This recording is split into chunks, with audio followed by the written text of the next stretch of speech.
আমি আপনার বাচ্চার মা হতে চলেছি।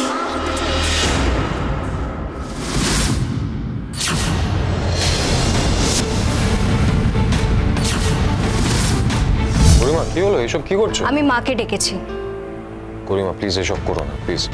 Don't touch me Aranyak. এরকম একটা কথা যদি একটা বাইরের মেয়ে এসে আমার হাজবেন্ডের সম্পর্কে বলে, তাহলে তার বউ হিসেবে নিশ্চয়ই আমার এই বাড়িতে থাকার কথা না, থাকাটা উচিতও না। শোনো গরিমা, তোমাকে একটা কথা বলছি। তোমার নামে যদি আমি এই ধরনের অ্যালিগেশন শুনতাম না, তাহলে আমি তোমাকে এই কথাটা বলতাম না। শোনো, তুমি কি বলতে, তুমি কি করতে, সেটা না সম্পূর্ণ অন্য একটা প্রসঙ্গ।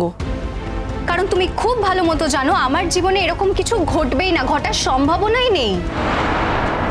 আর তুমি আর রোশনাই তো একসঙ্গে ছিলে। আমি পরে ভেবে দেখলাম তোমরা তো একসঙ্গে ছিলে, তো এই কথাটা মিথ্যে নাও হতে পারে। রোশনাই সোম থেকে রবি প্রতিদিন রাত 10টায় স্টার জলসায় ও জিও হটস্টারে।